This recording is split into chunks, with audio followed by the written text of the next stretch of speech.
오늘 본 말씀을 중심으로 얼굴이라는 제목으로 함께 은혜를 나누려고 하는데요. 국어사전을 한번 찾아봤어요. 얼굴이 뭐냐? 그랬더니 눈과 코와 입과 귀가 있는 사람 머리의 앞부분. 좀 너무 이상하잖아요. 사람 머리 앞부분이에요. 뒷부분은 얼굴은 아니죠. 그렇죠? 근데 뭔가 좀 이상해. 그래서 다른 해석을 봤더니 또 다른 의미가 있습니다. 주위에 잘 알려져서 얻은 평판이나 명예나 또는 체면을 말한다. 저 사람은 우리의 얼굴이다. 그러면 우리의 간판이다. 이런 뜻과 같은 거죠.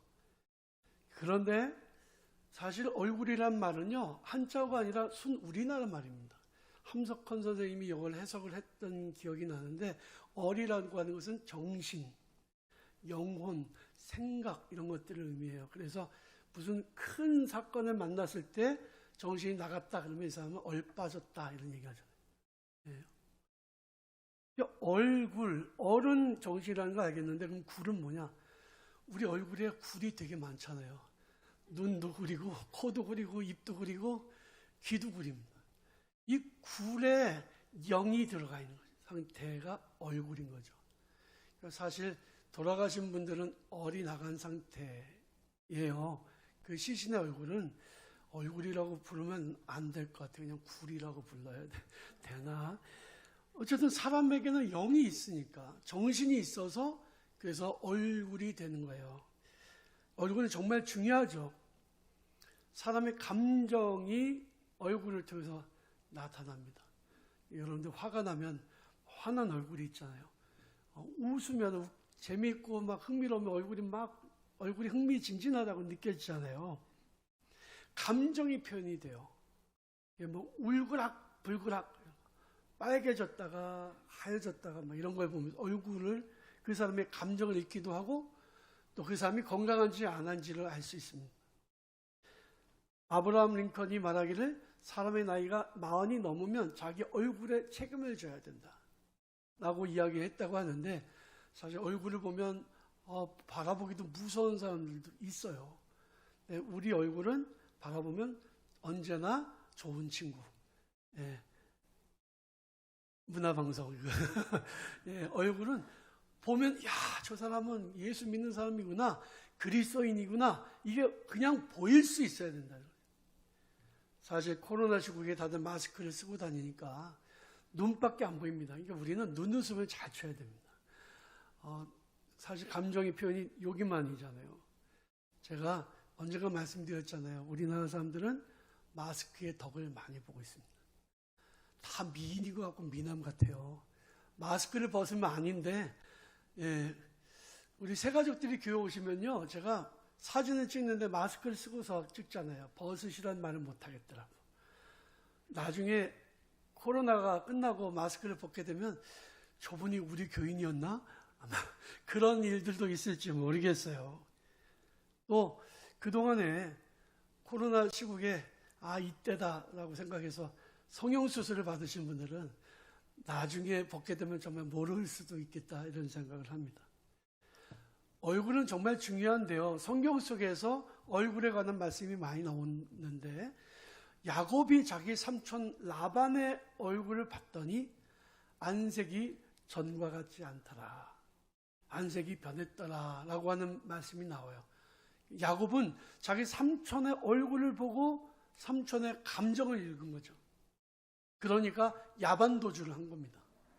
저 삼촌이 옛날 같지 않네? 변했다라고 생각을 한 거예요. 성경에 보면 이런 안색에 관한 이야기가 생각보다 많이 나와요. 여러분들 한번 성경을 그렇게 찾아보시면 흥미로우실 겁니다.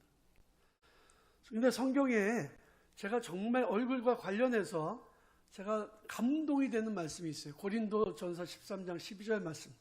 지금은 내가 거울을 보는 것 같이 희미하나 그때는 얼굴과 얼굴을 대하여 볼 것이요. 지금은 내가 부분적으로 하나 그때는 주께서 나를 아신 것 같이 내가 온전히 하리라.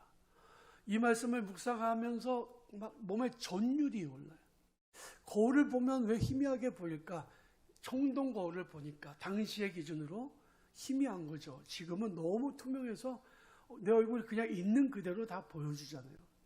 근데 그때는 주님을 만날 때는 내가 얼굴과 얼굴을 대해 보는 것처럼 정확하게 알고 정확하게 보게 될 것이다라고 말씀하고 있는 겁니다. 얼굴은 정말로 중요한데요. 사람들에게도 다 얼굴이 있지만 교회에도 얼굴이 있습니다. 여러분, 교회의 얼굴은 누굴까요?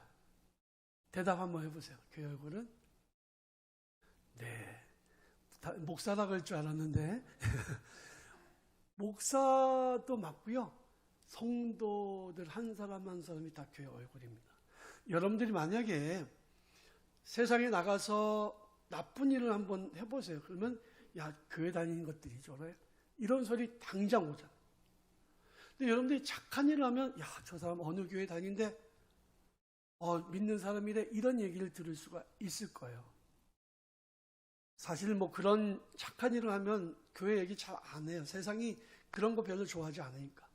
그렇지만 사람들이 두고 본다고요. 지켜본다고요. 저 사람이 예수 믿는 사람인데 뭔가 다르네. 정말 대단하네. 그런 얘기를 듣게 돼요. 그래서 우리는 교회의 얼굴이고 우리는 예수 그리스도의 얼굴입니다. 그러니까 이 얼굴은 잘 관리해야 되죠. 아침에 일어나는데 세수도 안 하고 눈곱도 안 띄고 나와보세요. 들고 다니기가 창피하겠죠. 잘 깨끗하게 씻고 최대한 얼굴을 예쁘게 화장을 하고 다녀야지.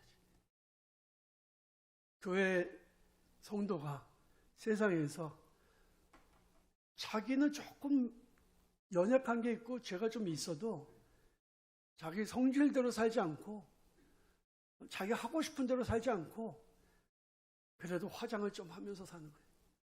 착한 일을 하고 착한 척을 하고 착한 말로가 사는 거예요. 있는 대로 성질 다 부리지 않고. 세상 사람들이 볼 때 야, 저 사람들이 정말 예수 믿는 사람인데 다르네. 교회 다니는 사람이 다르네. 아, 어느 교회 다니나 한번 보자. 태원교회구나. 이렇게 돼야 된다는 말씀이죠.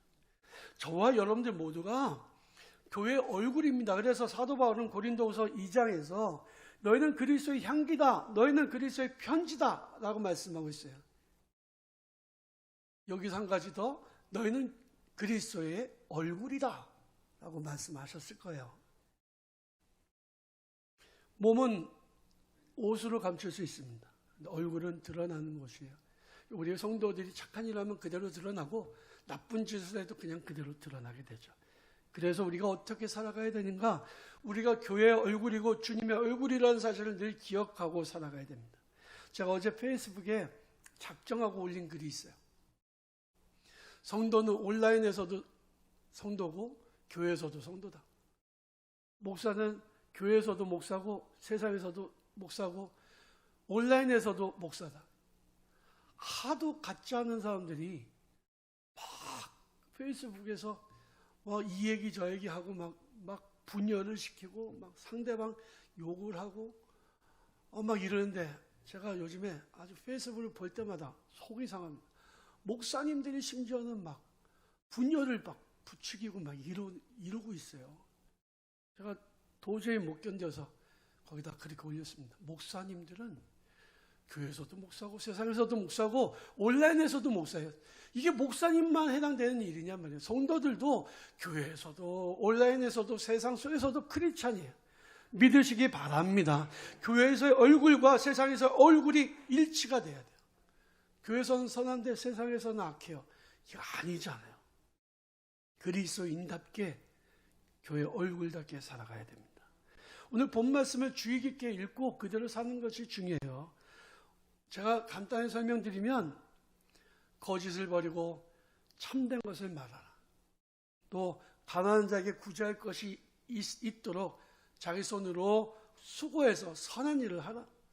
덕을 세우는 데 소용되는 선한 말을 하고 듣는 사람에게 은혜를 끼쳐라. 서로 친절하게 여기고 불쌍히 여기고 서로 용서해줘라. 이게 이제 성도의 마땅한 도리라고 말씀하고 있는 거예요. 제가 이 한 주간에 말씀을 준비하면서 말씀을 참 많이 묵상을 했는데 떠올랐던 감동이 하나 있었어요. 친절이라고 하는 감동이에요. 친절, 다른 사람에게 친절하게 대하는 것. 우리 교회가 지금 22가지 약속이 있잖아요. 21가지 약속이 있잖아요. 한 가지 더 추가하려고. 친절. 모든 사람에게 친절한. 내가 만나는 모든 사람들에게 이번 한 주간 동안에 친절하게 대하면 좋겠다. 버스를 타면 버스를 운전하시는 그런 분이 계시잖아요. 그 기사분에게 친절하게 대해줘. 여러분, 내가 음식점에 가서 음식을 서빙을 받으면 서빙하는 그 종업원에게 친절하게 대해줘. 카페에서 커피를 주문했을 때 바리스타한테도 친절하게 대해줘. 내가 만난 모든 사람들에게 친절하게 대해주는 게 굉장히 중요한 거예요. 오늘 본 말씀엔 너희가 서로 친절하게 하며라고 말씀하고 있습니다. kindness, 이 친절, 정말 중요하죠. 뜨거운 여름날 광야길을 힘들게 걸어오는 3명의 나그네가 있었습니다. 보고 아브라함이 자기 집으로 영접했어요. 그리고 손과 발을 씻을 물을 주고 맛있는 음식을 준비해서 대접해 줬습니다. 알고 보니까 그들이 하나님의 사자였고 천사였습니다. 히브리서 13장 2절 말씀에 보면 이런 말씀이 나와요. 손님 대접하기를 잊지 말라. 이로써 부지 중에 천사들을 대접한 이들이 있느니라. 내가 친절하게 대하면 그 사람이 천사일 수도 있다는 거죠. 내가 매일 만나는 사람들, 매일 스치는 사람들, 나에게 서비스를 해주는 사람들, 그들의 형편과 처지를 우리는 전혀 몰라요.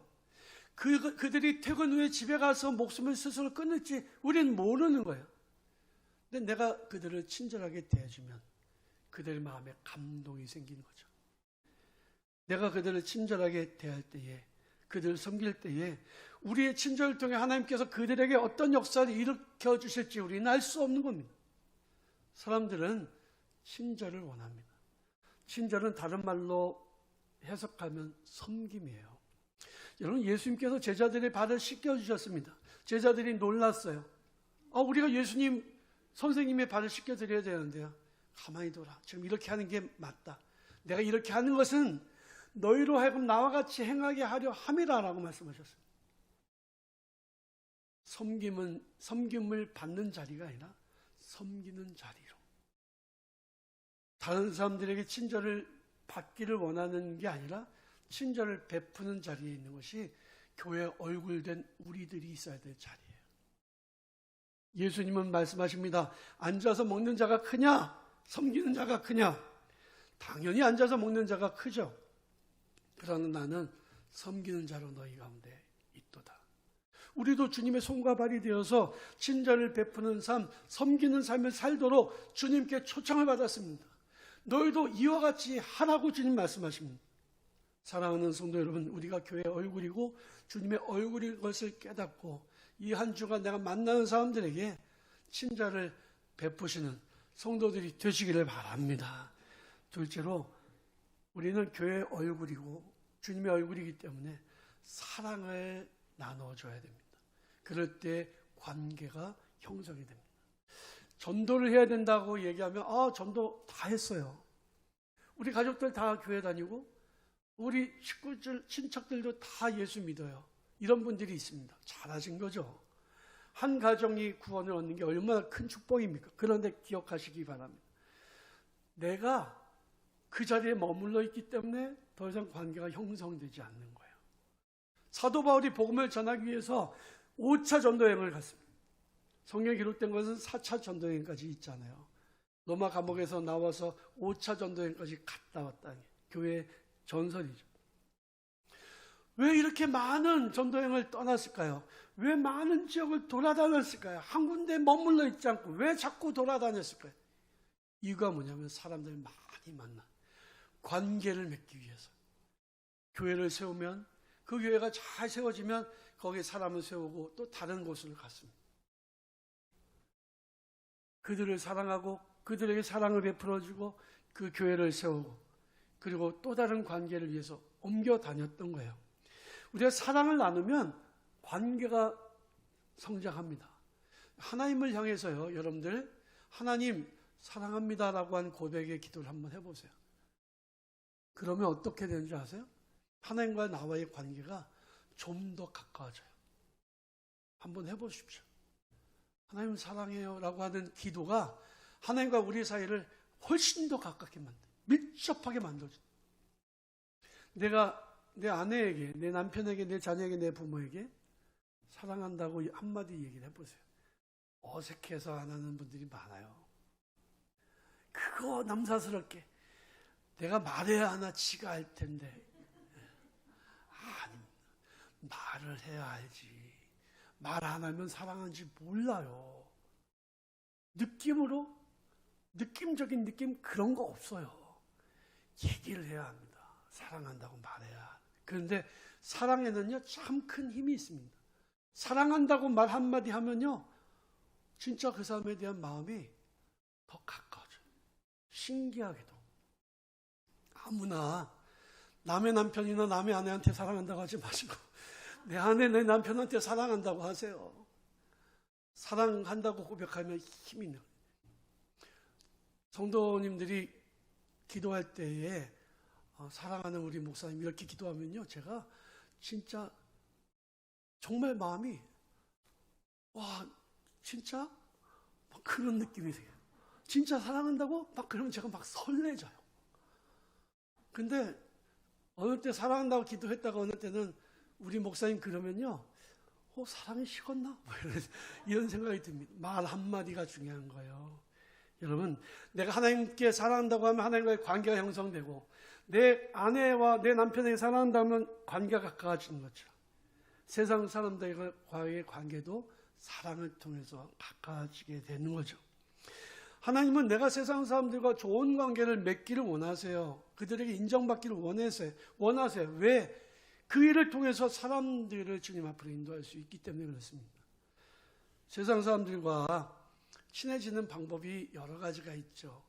술집에서 친해진 친구들도 있잖아요. 술집을 안 가시니까 잘 모르시겠지만 술집을 가고 클럽에 가서 친해진 친구들을 교회에 전도할 수 있을까요? 못합니다. 집사가 술집에 너 다녔잖아. 너 근데 교회 가보니까 더 집사님 그러는데 어떻게 전도를 하냐고. 자기 속이 다 보이는 걸.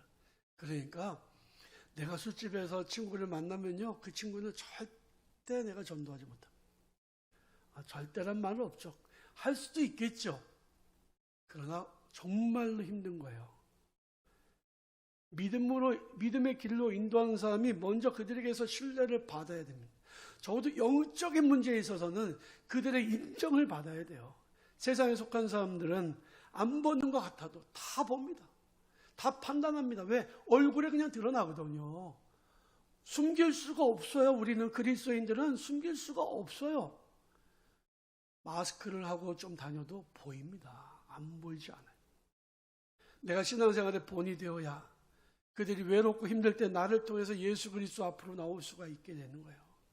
사랑하는 우리 태어난 성도 여러분, 여러분들이 교회의 얼굴이고 그리스도의 얼굴인 것을 깨닫고 세상에 속한 사람들에게 정말 사랑을 나누어주는, 사랑을 심는 성도들이 되시기를 바랍니다. 세 번째로는 믿음을 심으면 구원의 열매를 거두게 됩니다. 우리가 왜 예수를 믿어요? 구원을 받기 위해서, 영생을 얻기 위해서 예수 믿잖아요. 우리의 신앙생활의 궁극적인 목표는요, 구원을 얻는 겁니다. 그래서 우리는 나 자신의 구원을 위해서 믿음을 가져야 되고요. 그리고 우리에게 있는 믿음을 사람들에게 나누어야 됩니다. 이것이 우리의 궁극적인 목표이고 사명인 거예요. 한 영혼이 주님 앞으로 돌아오는 일은 정말로 중요한 일입니다.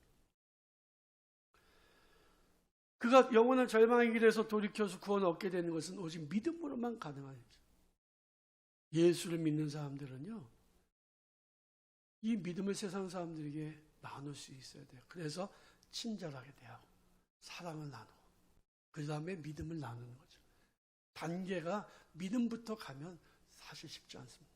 음식점에 가서 음식을 먹을 때 저는 항상 이렇게 고기를 서빙하고 이런 분들에게 팁을 드려요. 근데 제가 전에는 먹기 전에 주지 않고 다 먹고 난 다음에 이 사람이 친절하게 하면 주고 아니면은 기분 나쁘면 안 주기도 하고 그랬거든요.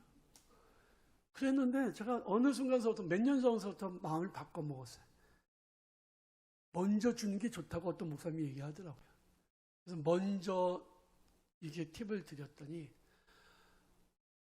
서빙하는 내내 내 얼굴을 보잖아요. 그분이요. 돈 준 사람, 돈 준 사람, 돈 준 사람. 그리고서 좀 반찬이 떨어지면 알아서 갖다 줘요. 제가 달라고 하지 않아도 달라 그러면 하나 줄 걸 2개 주더라. 그분으로서는 그게 저를 친절하게 대하는 방법이에요. 자기의 어려움을 알아주고 자기의 힘든 수고를 인정해 주는. 제가 요즘에 우리 교회 이학갈비가 제일 가깝게 있고 자주 가는 데인데 손님들 모시고 가면요. 종업원들이 와서 인사합니다. 저 모르는 종업원 거의 없는데 모르는 사람도 있긴 있더라고요. 대부분 다 아는 사람들이 목사님 오셨어요. 와서 인사를. 그러면 여러 명이 몰려오면 난감해져요. 저분들은 어떻게 다 주나. 그냥 모르는 척 하는데 돈 때문에 온 게 아니라 친절한 거에 대한 기억 때문에 오는 거죠. 작년에 성탄절 때 우리가 선물을 나눴잖아요. 그거 지금도 얘기해요. 친절하게 대한 관계가 형성이 되고 그리고 그 다음에는 그분들과 믿음에 관한 이야기를 나눌 수가 있게 되는 거예요. 교회에서 어려운 사람을 돕는 구제사역 우리가 많이 합니다. 교회 중요한 사역 중에 하나죠. 오늘 본 말씀에도 구제하라는 말씀이 나오니까. 하지만 그 사람들을 구제하는 것에서 끝나면은 교회의 사명을 다하는 게 아니에요. 지역사회에서 그리스도인으로서 봉사를 많이 하는 것도 중요한 일입니다. 하지만 이 일을 통해서 복음을 증거하지 않으면 우리의 그 모든 수고가 헛된 수고가 되고 말아요. 우리는 교회의 얼굴이고 그리스도의 얼굴이기 때문에 사랑을 나누고 구제를 하고 봉사를 하지만 결국에 그 많은 사람들이 주님 앞으로 나와서 예수 믿고 구원받게 하는 것, 그것이 가장 중요한 삶인 것을 잊지 마시기 바랍니다. 세상 사람들로 하여금 예수 그리스도를 알고 예수 그리스도 안에 있는 참된 기쁨과 구원을 선물로 받게 하는 것, 이것이 우리가 해야 될 일이에요. 한 사람이 회개하고 구원을 얻으면 회개할 것이 없는 아흔아홉으로 인해서 기뻐하는 것보다 하늘에서 더 기뻐할 것이라고 주님 말씀하셨습니다. 사랑하는 우리 태은 성도 여러분, 우리는 예수 그리스도의 얼굴이고 교회의 얼굴인 것을 깨닫고 세상 사람들에게 친절하게 대하고 사랑을 나누고 믿음을 사람들에게 심어줘서 그래서 정말 하나님의 영광을 이 땅 가운데 밝게 드러내고 사명을 다하고 그리고 많은 영혼들을 주님께로 인도하는 우리 태어난 성도들 다 되시기를 주님의 이름으로 간절히 축원합니다.